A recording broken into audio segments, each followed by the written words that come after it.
Professor. Aha! Hello. Oh, I am. Ah! How wonderful to see you again, Fairy Wife. Yes. You pop up most unexpectedly. I do. Now, what on earth are you up to this afternoon? I'm researching. As I'm in the library, you've caught me in the library, sniffing the sweet peas. Delicious and English delightful. summer flowers. Yes. My brandy balloon, actually. Oh.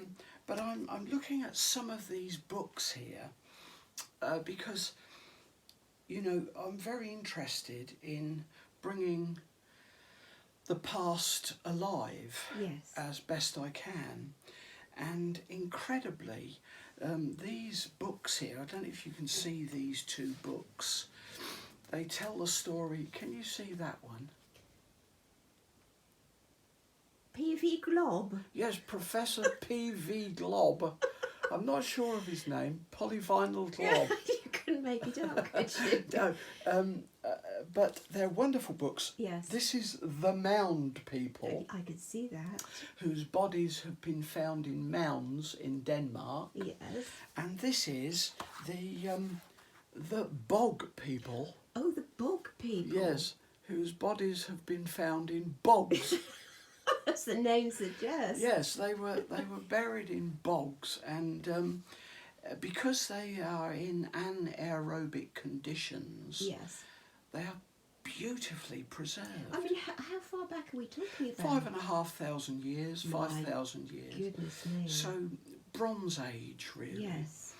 And today I'd like to have a sort of a little expose yes. of burial practices from the Neolithic, late Neolithic, Mesolithic, early Bronze Age perhaps, Bronze Age.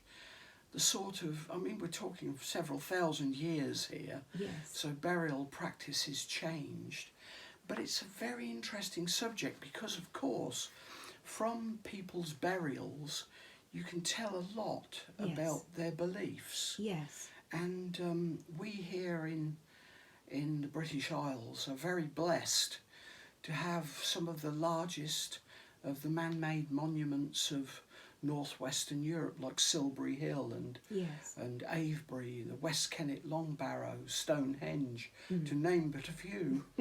And they're all worth a visit. They certainly in are. Northamptonshire, there are at least two of these massive mounds. One of them is 2/3 the size of Silbury Hill in Wiltshire.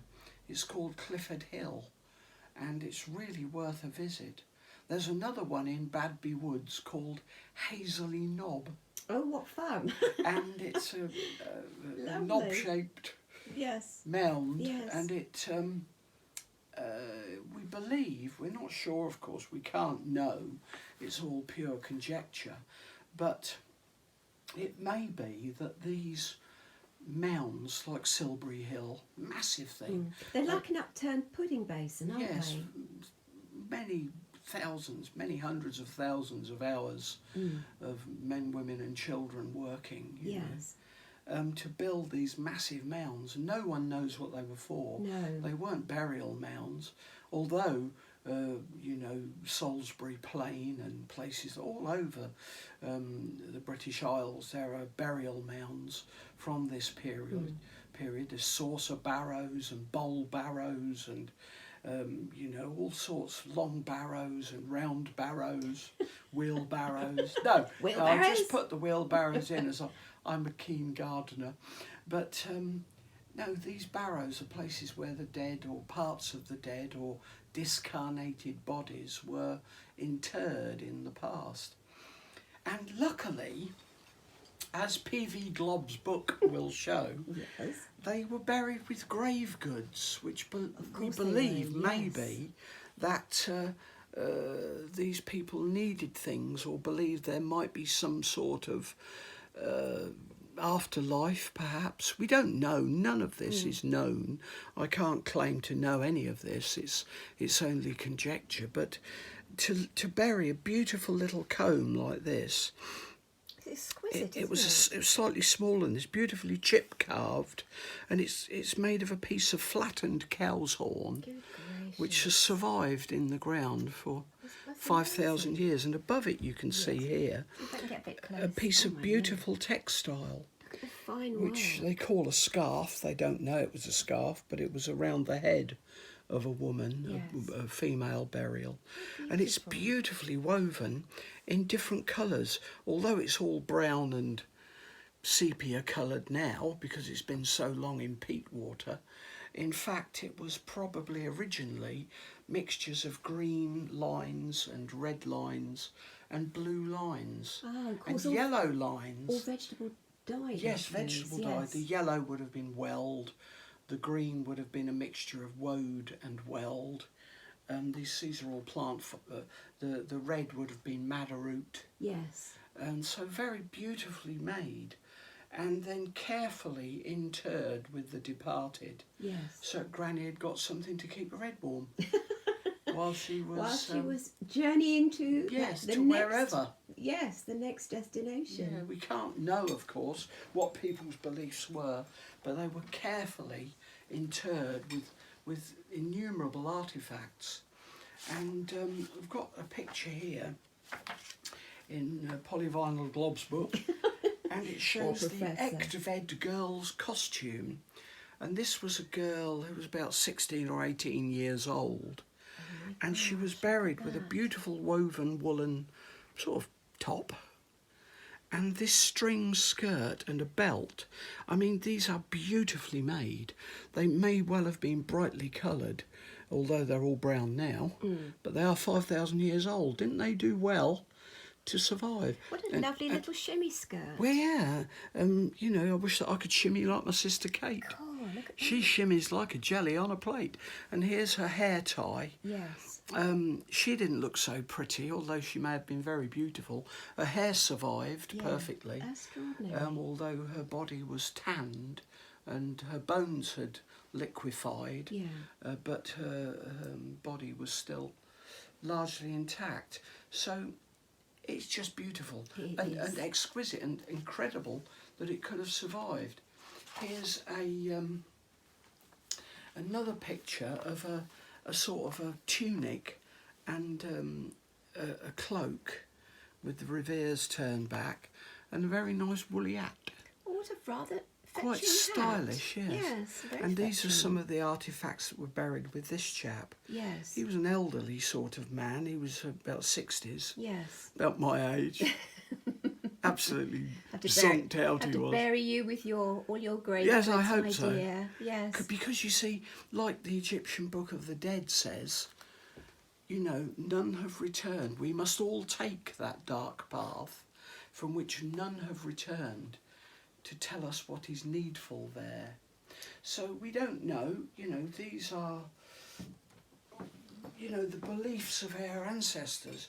But here in the British Isles, luckily, we are sometimes very fortunate to be able to get a tiny glimpse, a shadowed glimpse Yes. into our ancestral past. We're going back now to the time of the Beaker people, as we call them. And I've prepared for you on the floor of the library here, just by the sofas where I sit comfortably and do my research, I've prepared for you a burial. It's Granny's burial. Excuse me, Professor, are you prepared for me? No, not for you, Granny. Let's just get But, this clear, shall no, we? I've just prepared it for anyone who cares to look at the sort of research that we do. I'm just actually stepping gingerly round because Marvellous. I have a Don't go base over apex, fairy I wife. have a Over plethora the of beakers. goodies at my feet, Yes, you literally. I'm going to pan down. Well, this is it what we here. call a conjectural reconstruction. So it's a conjectural reconstruction of one of P.V. Glob's burials, a Danish burial, but this is the sort of stuff that you'd find in the British Isles, Albion or whatever the island was called by these people, that we call the Beaker people. They were so effectively moved on and wiped out by the Celts who came later. But these were the burials of the people that built Stonehenge. and the West Kennet Long Barrow, and I don't know, Fussell's Lodge and Wayland's Smithy, and that's all right, these yes. incredible monuments that you can go and see and enjoy today. Yes. They built to last. They certainly did. And so this is a conjectural reconstruction without the body, although we have put a skull in just to give you sort of some idea of scale. And so this is the kind of grave goods that the Echtved girl and, you know, Tolland man and these people that have been dug up would have had with them. And so, shall we have a close look? Let's have a close look, Professor. Well, the whole thing is laid out on a flayed ox hide or a flayed cow's hide. Yes. And this is one of the longhorn cattle skins of that period that existed. We know that because of the bones that have been found. So here we've got, I mean, we could sort of quickly whip through it really so you could have a quick look. We don't want to bore people, but you know, these are reproductions, as you know, Fairy Wife, because you've made them, of the textiles of that time. These are linen textiles. This is a little jacket, a little sort of short skirt, like the Echtved girls. It's like a little tunic, isn't it, Yeah. really? Yes. Beautifully embroidered, as were the originals. And this is dyed this blue colour with woad, so you can see the way that these things were embroidered and coloured. And on it we've laid a selection of artefacts, grave goods that would have been used by these people. So first of all, shall we go to these beakers? Because this is a beaker, which is one of the pots that were always buried at the time, or almost always. This is marked with a comb stab work, and it's typical. It's a pot that I've made. It's not 5,000 years old, although you can see them in museums, and they're still very beautiful, richly decorated. So these beakers are the typical ceramic you know, leavings of our ancestors. This is possibly a drinking cup of that time. They've been soaked in beeswax. The originals show signs of a mixture of sweet cider and barley wine, and they've got pollen in them of mead sweet or meadow sweet, the plant. And so they like to drop, they like to dram. Dram. And so if we put them over here, and then here we've got another beaker which is made of copper. Oh, that's lovely. It's beaten out, hand beaten out, and so this again is a drinking cup. They liked a few drinks, you see, I think, it's from the evidence of the amount of wine drinking vessels that they've got.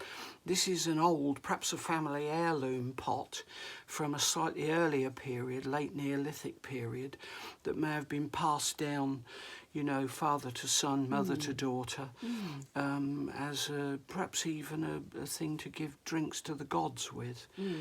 They're very ancient, these things. Again, it's one that I've copied, but you can see the originals in museums, rubbed inside with beeswax to make the earthenware that it is proof against liquids. As well as that, just here, sometimes you're lucky enough to find small items, and this one's made of treen. It's hand carved, and that same chip carving that you saw on the comb, Yes.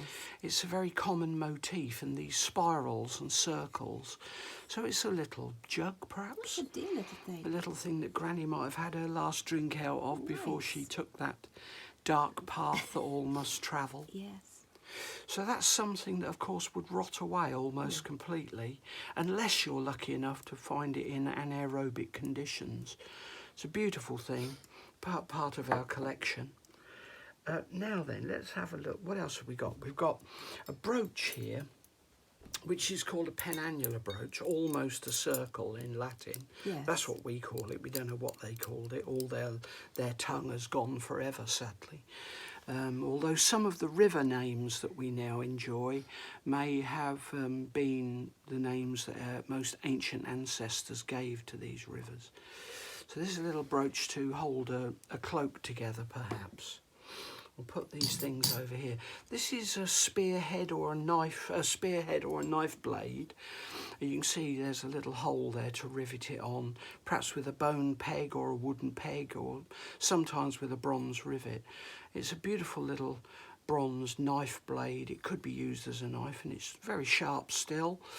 You can see these in most museums up and down the British Isles, but this is what they were like when they were new. You see, still shiny. Lovely. May have been hafted, may not ever have been hafted, in fact. Then we've got here Granny's wedding knife, and this is what her husband gave her on the day that they were wed. It's in a little goatskin sheath. If I draw it like this, Oh, that's lovely, isn't it? you can see it's a beautiful bronze knife. Possibly showed that she had control of the pantry, and that it was her job to cut off the bits of meat or cheese or whatever. The handle is heartwood from the yew tree, so it's a red, natural red wood. The heartwood of the yew is a naturally red wood. So we'll pop Granny's wedding knife in there, and of course it was from her husband's heart as well. Obviously this would all rot away unless you're very lucky, but sometimes you see that's meant to hang on a belt. Yes. Like this, you see. Can you see that there? Looks like a little dancing person. It might do, mightn't it? Da da da da da da da. Granny could really cut a rug. Now here we've got, very important for the long journey, this is a toilet set. It's got here a little toothpick. Oh, yes. And an ear probe. Okay. If you get a flea go in your ear, Not can nice. be very nasty. Not nice. He came asking for money, and I sent him away with a flea in his ear. Of course. So that's a little scoop to get the wax and fleas out of your ears. Mm-hmm. And this is to cut your fingernails with, trim your fingernails, Yes. pare your fingernails. So it's a little toilet set. Yes. Again, bronze, so that would last forever. Eventually it'll rot away, I suppose, but not for a long time. Then she's got a little pouch and a beautifully woven, a little tablet woven, or finger woven sometimes you find, little girdle, little belt, again dyed with this madder and woad. That's So lovely. it's red and blue, couple of different shades of blue, but of course that would rot away. So, you know, you'd lose that. Here we've got another sort of knife. Oh, wow. This is a very early Bronze Age. It's copper, really. And here's a sword as well. Now, although it's Granny was female, sometimes there are swords in female burials. Yes. And so these are typical of those sort of weapons. Of course, this would often rot away. This wood or bone handles would rot away. So with the little rivets would be found, And that gives you wouldn't the they? thickness, the rivets left, sometimes if they're coppers in this case. Sometimes they're gold, sometimes they're bronze. Yeah. These are copper, these are bronze. So that gives you the thickness of the handle, you understand, because you've got the Yes. rivet heads both sides. So Beautiful. these are typical of that sort of period. And again, these are the things that might well survive, so we'll put these here. So you're getting the idea that a lot of this would be destroyed by time, but some would continue. I mean, Granny's got some food here for the journey. She's got some bread. She might have had a haunch of venison laid on here. She's also got a little game here, which is, you know, to while away the long hours of the journey. And this is sheep's knuckle bones. It's a game that was played in the past. Oh, it's like jacks, isn't Yes. it? Like Yeah. an ancient jacks. Yes, Yeah. jacks comes from jacta, I throw. It's Latin. Yes. It's Roman, and it means I throw. So you threw them up and tried to catch them on the back of your hand. course. And for a bit of company, she's got a little dolly that she was very keen on when she was a little girl. And it's also an Earth Mother. it's Earth Mother because she's now going to visit with Earth Mother, and she may stay there for some time. So this is a little textile Earth Mother, beautifully made and stuffed with sheep's wool. You're lucky if you find an original. Sometimes they were carved in limestone or in wood or bone. But this one's a little textile one, so I think Granny's going to lose this. I think Granny might lose that one. Or at So least take it with her so that there's no remains. Then she's got one of these, which is possibly a hair ornament, possibly an earring. Sometimes they're gold. This one's bronze. You know, so these are the sort of jewellery that Granny would have worn. Here's some little bronze earrings, you see. And they aren't they lovely? They sort of jingle a bit and jangle. They're beautiful. And so these are little typical of this sort of early period. Again, you know, eventually they'd waste away in the ground, you know, they'd verdigris, but we're lucky that this is as they would have been when they were new. And this is rather a magnificent piece. Yes, well, this it's piece... It's a companion piece to the ears, yeah, presumably. they call them now a lunula. We have no idea what they were called originally, of course. But this thing hangs on the breast. It's got this hook to tie it together at the back on this thong. Yes. But it's a very beautiful thing. Granny may have been a priestess of some goddess or god, and this may have been a badge of office of her, you know, position or in her tribal, you know, post that she had. Yes. Again, these things might well survive, you see. Now, let's remove this this piece of textile here. Beautifully made, all hand-sewn work, of course. Yes. All hand-woven, hand-spun and hand-woven, and then dyed with plants that you grew yourself. The blue came from the Phoenicians. The woad was originally brought in from the Phoenicians when they came to trade with these islands. They called these islands the Cassiteridae, or the islands of tin. Oh, of course, it's all like Cornwall, tin mines and everything. St Michael's Mount was one of the trading posts in Cornwall. So here, this dress now, again, beautifully embroidered. You can see little ibidis running round here. Oh, I'm going to get close into the ibidis. And fringed and dyed with this plant, madder. So it's a beautiful thing. It's, you know, many hours of love and time lavished on these things. You see, these people didn't have a harsh life. They lived their lives in greatness. Life was so good for them that they wanted it to go on forever. And so may well have had these belief systems like the ancient Egyptians, if the bodies were preserved or if, you know, they had sufficient grave goods. I mean, there's so many items that have been found. Here's one of those hats. This is made of our own sheep's wool, and it's a typical sort of hat of that period.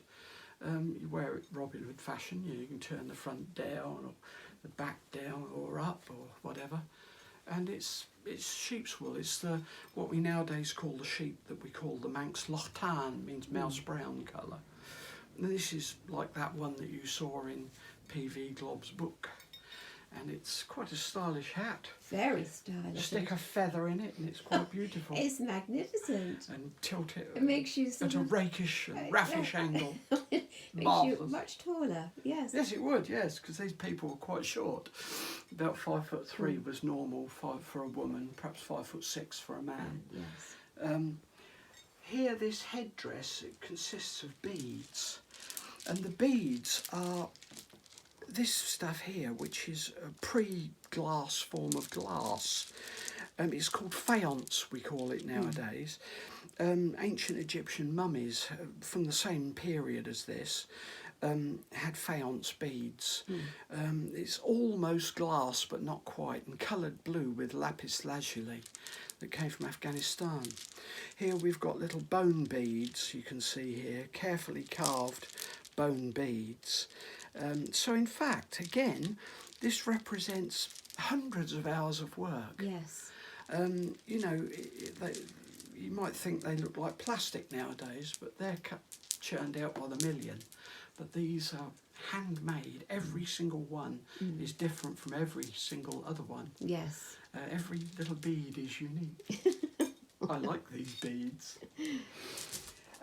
Granny herself is still wearing this little cap, you can see, which is made by a thing called the Sprang method and dyed with this madder root. Beautifully made, little drawstring, and even the string is hand woven string. It's not twisted string. These people lived wonderful lives. They had most beautifully made things. So skilled. Highly skilled. Skills that very few people now possess. Yes, that's true. But very common at that time, it seems. We'll just remove Granny's skull.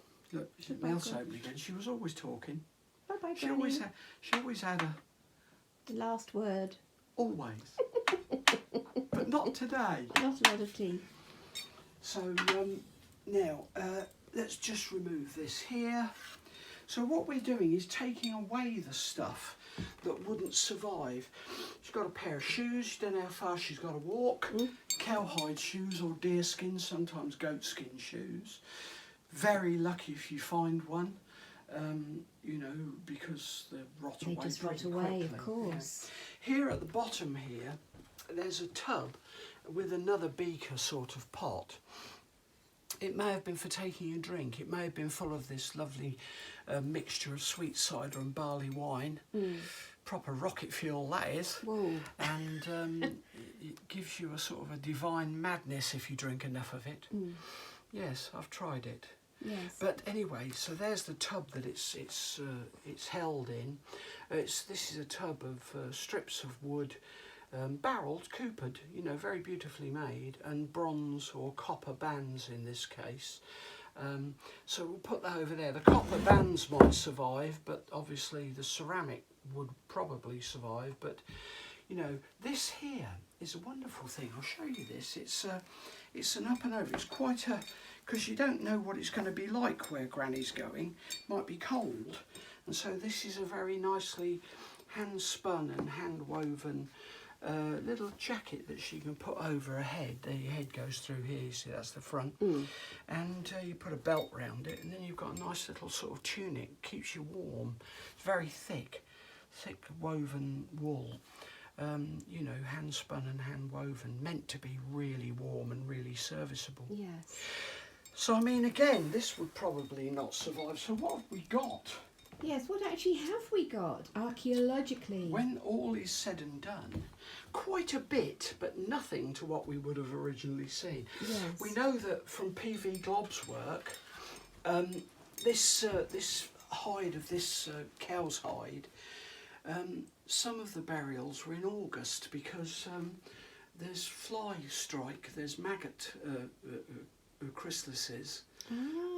That where the thing was flayed off the beast. It wasn't actually tanned, the originals. They were flayed from a beast, probably from some great feast at the, you know, at the funeral. The wake. Yeah. Perhaps they all had a good drink, you know. I bet they did. I bet they saw Granny off in style. I would think that would be the case, wouldn't you? These I would people think so. were very aesthetically aware. And so, what have we got left? We've got pots. Often quite a few pots in these quite lavish burials. You've got several different pots here. Let's have a look. So these are the sort of pots that you may well have from a good old knees up. Blades, pieces of personal equipment like these little toilet kits, penannular brooches, knife blades. I mean, there is one in Dorchester Museum, one of these knives, which was originally in a sheath that was wrapped in linen, and although the sheath has rotted away, the linen is imprinted upon the blade of the knife. Oh, right. And then we've got jewellery, personal jewellery, you know.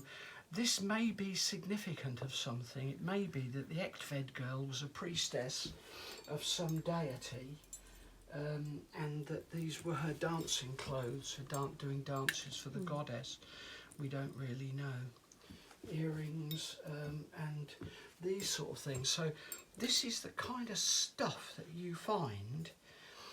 And that's all really that would be left. Exactly, and it doesn't really look much. Oh, sorry, of course there'd be the blades of swords, and you can find these, you know, in museums up and down the country. Often the handles have gone. You're very lucky to find one that's still got a handle.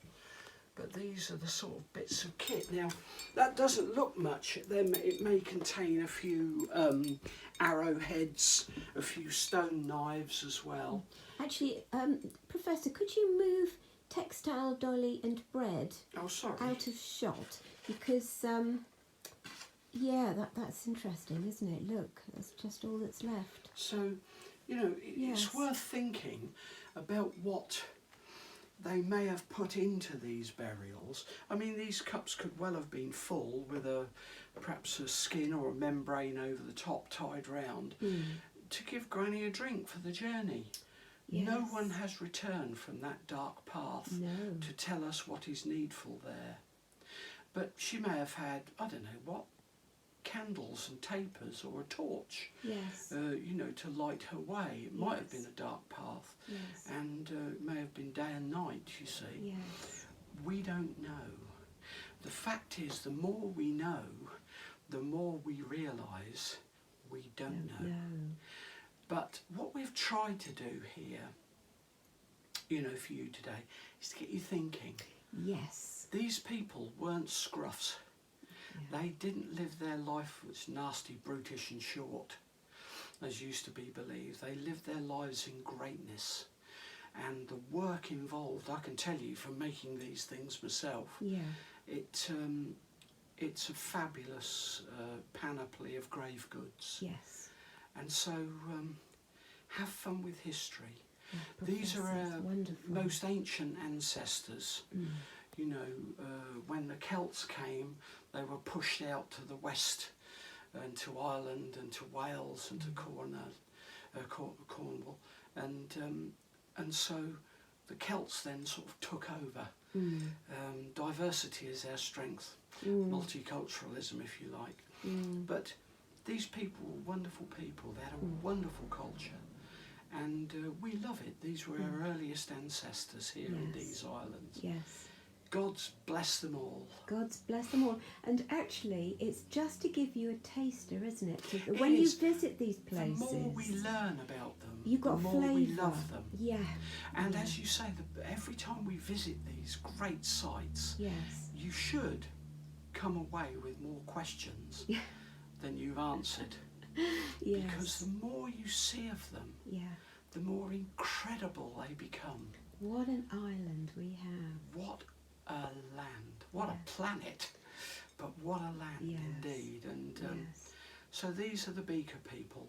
We call them Beaker people because they were buried with these pots that we call beakers. Yes. Wonderful pots. I'm just going now to fill this with meadowsweet and mead and sweet cider and barley wine. Well, that'll be you for the afternoon then, won't it? I might not see you again. For some considerable time. But cheers. Have You're fun. Very good health. We'll have fun with it all and have fun with history, Professor? Always have fun with history. Toodaloo. Bye. Bye.